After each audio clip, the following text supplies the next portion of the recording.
사랑을 추구하며 신령한 것들을 사모하되 특별히 예언을 하려고 하라.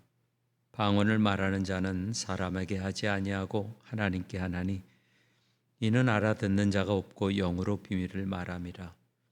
그러나 예언하는 자는 사람에게 말하여 덕을 세우며 권면하며 위로하는 것이요 방언을 말하는 자는 자기의 덕을 세우고 예언하는 자는 교회의 덕을 세우나니 나는 너희가 다 방언 말하기를 원하나 특별히 예언하기를 원하노라.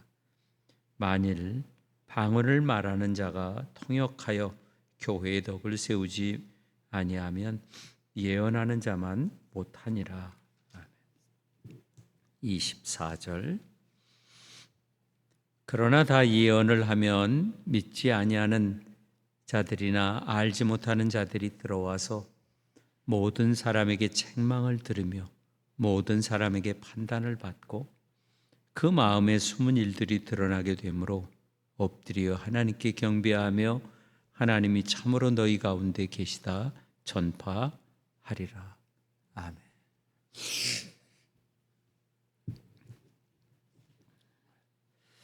고린도 교인들 중에 일부가 그 성령의 그 은사 활동, 카리스마 그 활동에 대한 그 오해를 했습니다. 이것은 뭐 그때뿐만 아니고 오늘날 우리들도 우리 주위에서 보고 또 우리도 그런 그 오해를 하고 또 잘못 그 활용한 그런 경험들을 가질 수밖에 없는 또 우리들인 것입니다. 그래서 이런 성령 은사의 오용에 대해서 어떤 반응이 일어나냐면 그 은사들이 이미 사도시대, 성경이 기록한 사도시대에 끝났다. 그래서 은사는 이제는 필요 없다. 하나님이 주시지 않는다 하는 그 부류들이 있습니다. 그런가 하면 그거에 대한 그 반감으로 이 은사 활동을 아주 말살시켜야 된다. 그래서 아주 죽기 살기로 이런 사람들을 그 부정적으로 어떤 매스컴이나 또는 글을 통해서 반대하고 거부하는 또 그런 사람들도 있습니다. 우리는 이 두 가지를 다 경계해야 돼요. 그것은 옳지 않기 때문에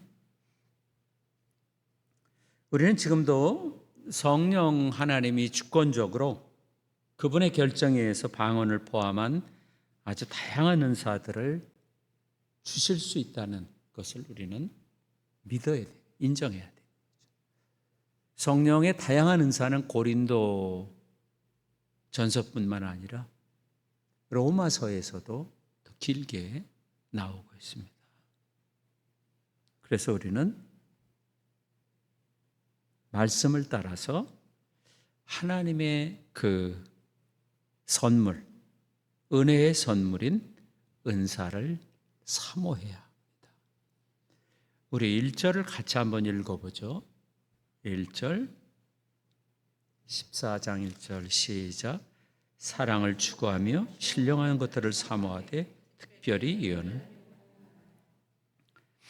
사랑을 추구하며 신령한 것들을 사모하라. 우리는 하나님의 은혜의 선물을 사모하는가? 이 은사를 사모하는가? 우리 각 사람에게 제일 좋은 것이 무엇인지 하나님께서는 선택하셔서 그것을 우리에게 주십니다. 그것은 하나님의 사랑과 하나님의 그 지혜에 따라서 우리에게 주시는 선물입니다. 그래서 우리는 이 은사를 열망해야 되는 거예요.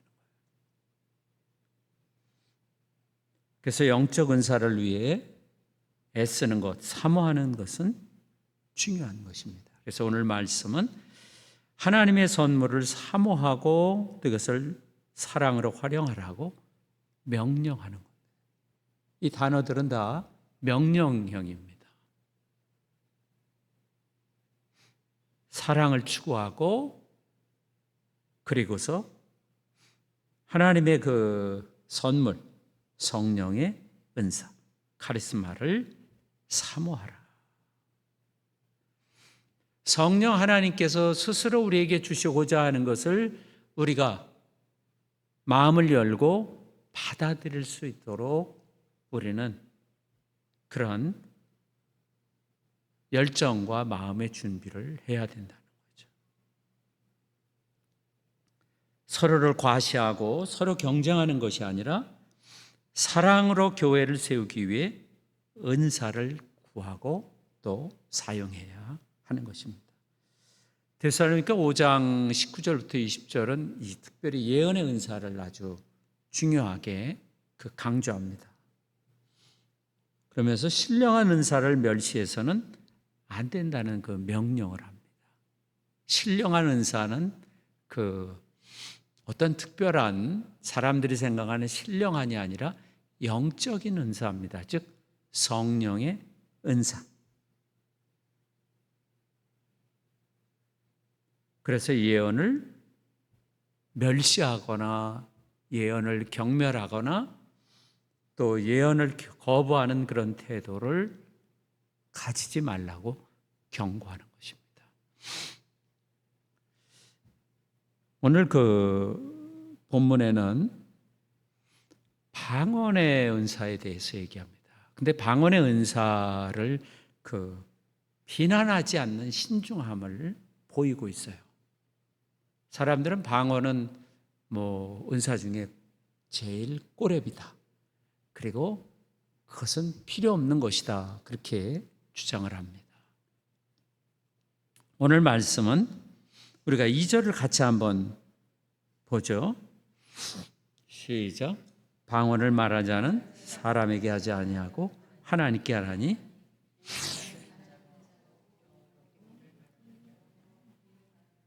예, 고린도전서 14장에서 방언을 길게 이제 얘기하는데 그 이유는 방언이 예언과 또 사랑과 대조해서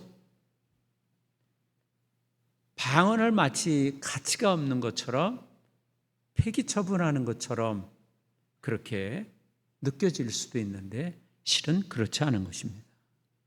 왜냐하면 방언은 지금 누구에게 말한다고 그랬어요? 하나님께 말하는 거예요.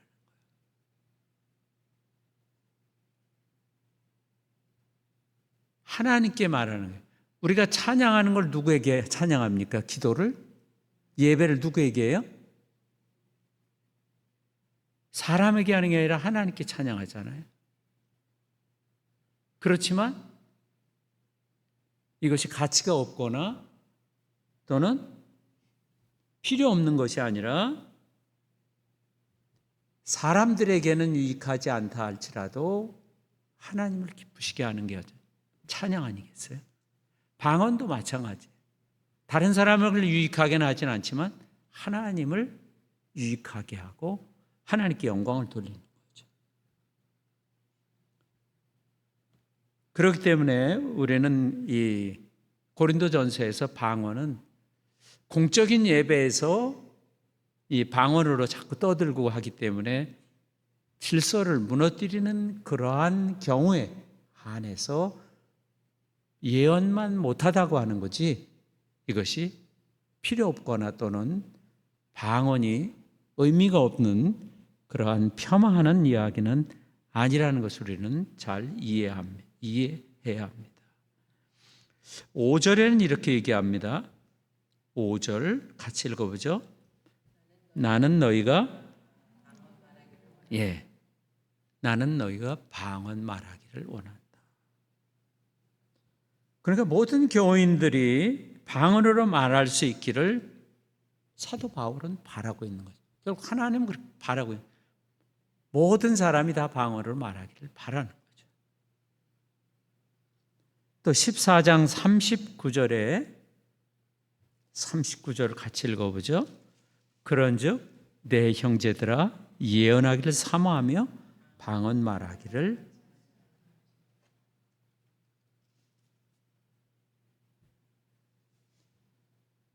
방언은 오직 자신의 덕을 세우는 데만 봉사를 하죠.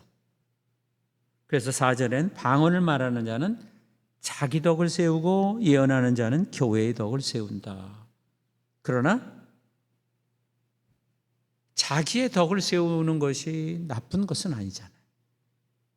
우리가 하나님을 찬양해서 하나님께 영광을 돌리는 것이 나쁜 건 아니잖아요.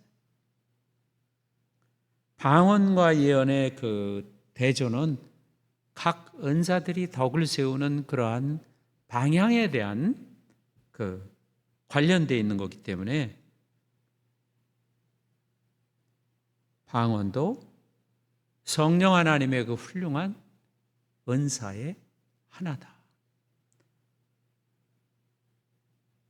그래서 우리들이 그 은사를 가지는 것이 마땅하다.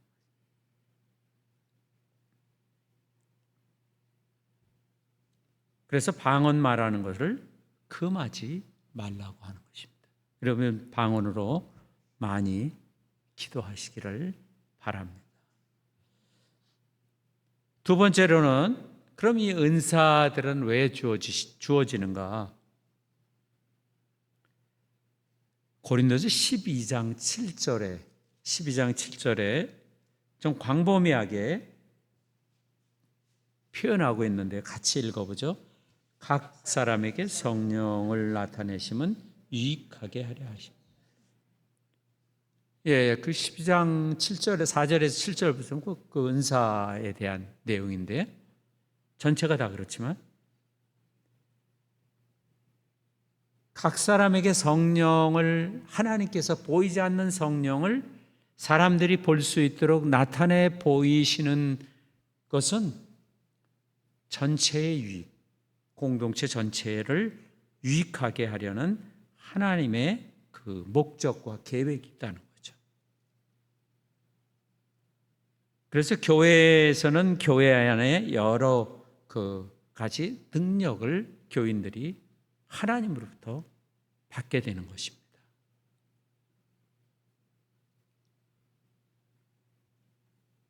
교인들이 한 몸의 지체로서 함께 협력하게 하려는 그 하나님의 의도가 반영된 거죠.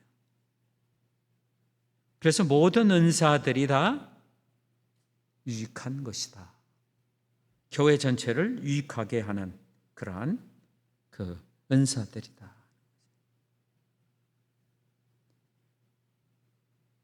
오늘 14장 1절에는 사랑을 추구하며 은사를 추구하라. 고린도서 14장 24절은 누구든지 자기의 유익을 구하지 말고 남의 유익을 구하라. 10장 이렇게 얘기했죠. 자기 유익을 공동체에서 구하는 건 하나님의 징계밖에 없어요. 왜냐하면 이미 자기에게 집중하는 것을 로마서 6장에도 그렇고 우리를 거기에서 해방시켰기 때문에 자기 도취에서 해방시켰기 때문에 자기 연민과 자기 도취에서 자기 중심에서 해방시켰기 때문에 이제는 자기 유익이 아니라 남의 유익을 추구해야 돼요. 예수님처럼 할 수 있는 자격과 할 수 있는 능력이 예수님을 통해서 성령을 통해서 우리 안에 있는 것입니다.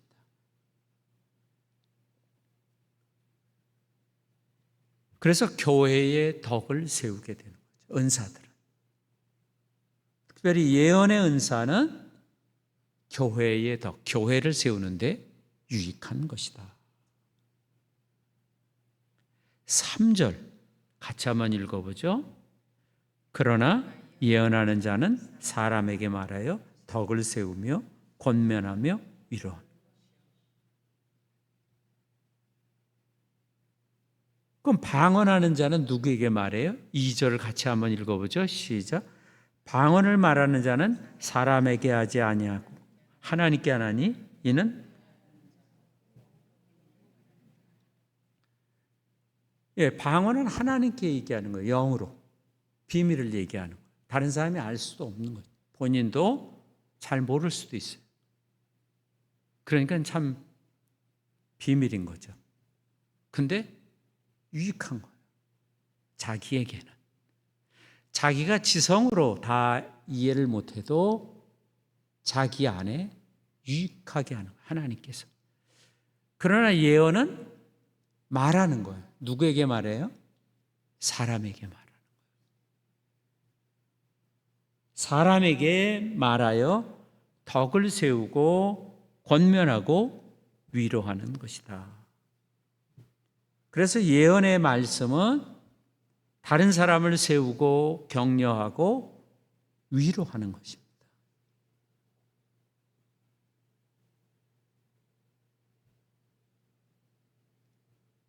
그래서 예언은 사람들을 지도하고 인도하고 또 세워주고 위로하고 격려해 주는 것입니다. 성경은 개인주의나 자기중심적인 것을 처음부터 끝까지 비판합니다. 왜냐하면 아담부터 그랬기 때문에.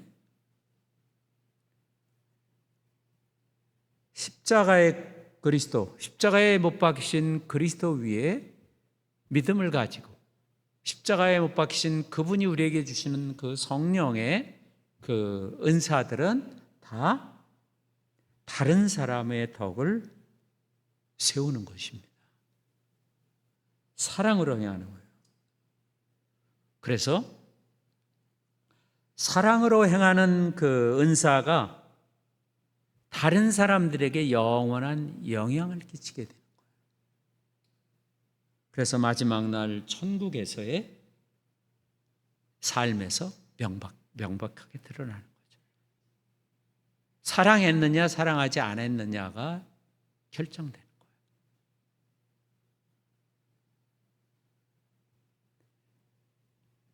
요한복음, 요한서신, 그 요한 기독교의 두 가지 어떤 기둥이라면 바울서신, 바울신학이라 그러고 요한신학, 요한신학에서도 똑같은 얘기를 하는 거예요. 다른 사람을 사랑하지 않고 하나님을 사랑하는 방법은 하나님 안에 없다. 자기가 맞는 거예요. 이단처럼. 자기가 그렇게 할 수 있다고 하는데 하나님은 그렇게 할 수 없다는 거예요. 왜? 하나님이 십자가에 주신 사랑은 그런 사랑으로 나타나지 않게 디자인됐다는 거예요. 물이 있고 여기 술이 있어요. 물은 삶을 활발하게 하고 우리 몸의 수분을 채워줘서 힘을 주고 온몸이 잘 돌아가게 하지만 술은 뭐예요? 목적이 취하는 거예요. 아주 부정적으로 얘기하면 정신을 잃을 정도로. 물 먹고 정신 잃지는 않잖아요. 힘이 나지. 물 먹으니까, 냉수 먹으니까 정신이 반짝 든다고 하잖아요. 술 먹으니까 정신이 번쩍 든다는 얘기는 들어보지 못했잖아요. 마찬가지로 십자가에서 나타난 사랑, 성령을 통해 우리에게 온 사랑은 자기 중심적이나 자기 이익이나 또는 자기 연민을 가질 수가 없는 거예요. 왜? 그건 물이기 때문에.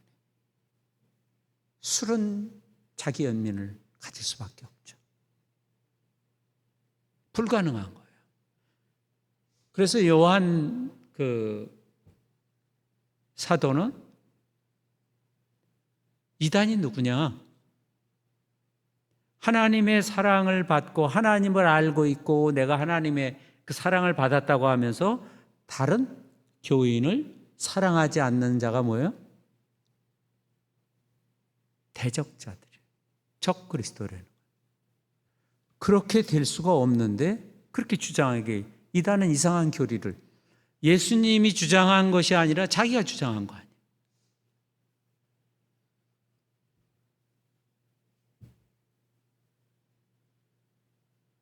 사랑을 추구하라.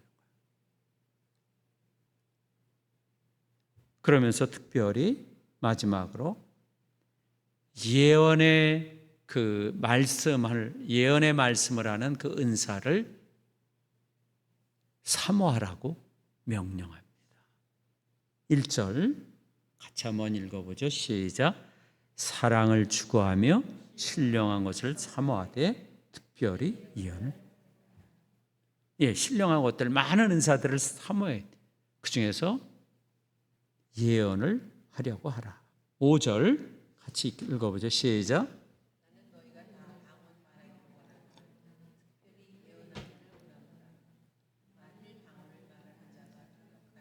교회의 덕을 세우지 아니하면, 방언이 틀린 게 아니라 유익한 면에 있어서 예언과 다르다고 하는 거죠. 교회의 덕을 세우는데 특별히 예언하기를 원한다. 데살로니가 교회에서는 예언을 거부하는 사람들이 있었어요. 그리고 예언을 성령을 소멸하는 사람이 있고, 고린도는 그렇지 않고 방언을 강조하는 사람들이 또 많이 있었고, 그래서 성령을 소멸하지 말라. 성경에서는 예언하라는 말이 11회가 반복이 됩니다. 예언이라는 명사적으로 표현되고 한 4번 정도 있고요. 어떤 사람들은 예언을 그렇게 얘기합니다. 은사가 끝났다고 생각하는, 예언은 목사님의 설교가 예언 말씀이다. 성경이 그런 의미로 이야기한 그 성경 구절이 있지만, 바울 서신이나 또는 성경에서의 주된 가르침은 설교하고는 다른 겁니다. 예언은 하나님의 이름으로 하나의 특정한 상황을 겨냥한 전권적인 하나님의 그 설명인 거예요. 다르게 얘기하면 공동체의 덕을 세우기 위해 하나님의 사람에게 주어진 즉흥적인 말이에요. 준비된 설교는 준비된 거죠. 성경을 연구하고 신학적으로 살펴보고 해서 하는 메시지지만, 예언은 즉흥적인 거예요. 그래서 24절, 25절에서는 이 예언의 독특한 그 기능에 대해서 이야기합니다. 24절, 25절 같이 한번 읽어보죠. 시작.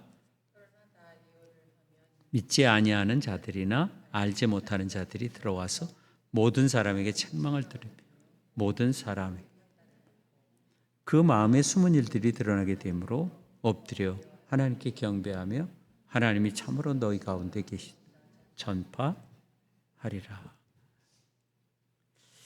예언은 직접적인 계시의 방법입니다. 그런데 이 예언은 오늘 말씀에 보면 구약의 그 관점이 상당히 많이 반영되는 거예요. 그래서 도덕적인 어떤 사람들의 양심을 깊이 파고 들어가는 말씀. 사람의 삶을 깊이 살피고 또 그들의 죄를 폭로하고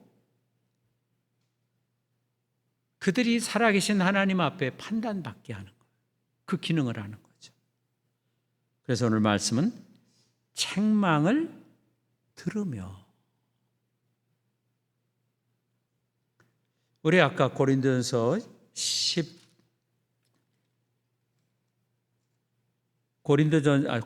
아까 우리가 본 말씀에서는 이 14장 3절에서는 무슨 그 은사가 기능을 했냐면 덕을 세우며 권면하고 위로하는 것이다.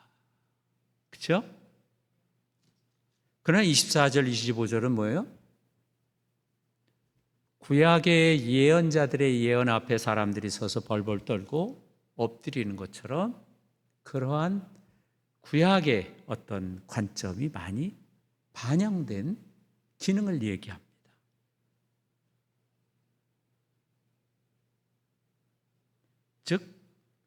회개로 부르시는 하나님의 폭로라는 거예요. 그래서 폭로된 죄를 자백하게 하는 부르심으로 자비로운 하나님의 용서가 있다.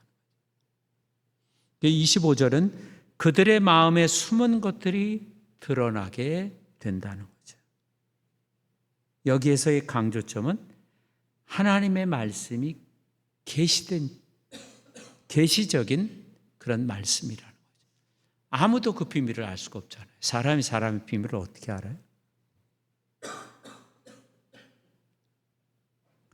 창세기에 보면 아담이 타락한 다음에 하나님으로부터 어떻게 했어요? 숨으려고 그랬죠. 숨고 감추려고 하고 거짓말하려고 했는데 결국 그것이 죄의 그 모습이었는데 바로 그러한 모습들이 이 예언의 은사로 인해서 어떻게 해요? 드러난다는 거예요.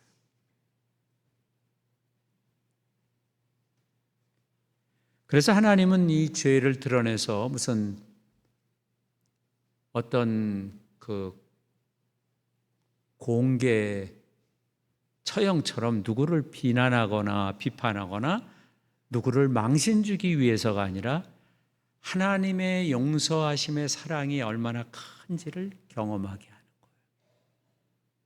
창세기에 보면 아담과 이브가 거짓말을 하고 하나님 앞에 숨었잖아요. 하나님을 두려워하지 않고. 하나님이 죄를 다 폭로한 다음에 어떻게 했어요?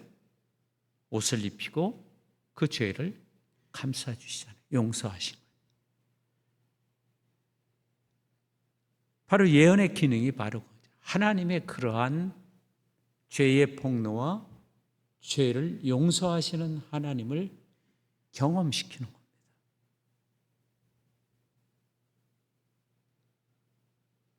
그렇기 때문에 예언은 사람들이 들을 수 있는 말로 행해지는 거죠. 방언으로 하면 알아들 수가 없으니까. 그래서 예언을 말한다. 사람에게 말한다. 그렇게 얘기하는 거예요. 그래서 예언은 곧 듣는 자에게 자기 마음속에 숨어있는 일이 드러나게 해서 깨달아 회개하고 하나님 앞에 엎드리게 하는 것입니다. 자기 죄를 깨닫고 죄에 대한 하나님의 심판을 깨닫고 회개해서 하나님 앞에 엎드려 하나님의 그 크신 용서하심을 경배하는 거죠. 그래서 하나님이 여기 계시다. 너희 가운데 하나님이 계시다. 그런 말을 사람들이 하게 된다는 것입니다. 결국 예언은 하나님의 아름다움을 드러낸다. 사람 측면에서 보면 자기의 죄가 드러나기 때문에 부끄러울 수도 있겠지만 그러나 죄 용서에서 하나님을 경배하게 하는 그 하나님의 크심을 보게 되는 거죠. 창세기를 읽으면서 아담의 죄나 아담의 수치나 아담의 거짓말보다 하나님의 그 용서하시는 사랑을 더 많이 우리는 기억합니다. 만약에 아담의 죄나 또는 거짓말을 더 많이 기억한다면 성경을 잘못 읽는 거죠. 그것은 하나님의 사랑이 얼마나 큰지를 표현하는 거죠. 강조점이 다른 거죠. 그래서 예언의 말씀은 우리 존재 안에 있는 마음속 깊이 있는 그 내적인 비밀을 드러내고 그래서 하나님 앞에 그 죄를 다 고백하고 던져버리고 하나님의 큰 용서하시는 사랑을 경험하게 하는 거죠. 그래서 예언의 말씀은 그저 죄만 드러내는 그런 말씀은 아니라는 거예요. 죄만 드러내는 것은 그렇게 큰 유익이 없는 거죠. 예언의 말씀은 주 하나님의 그 아름다움을 그래서 드러내는 것입니다.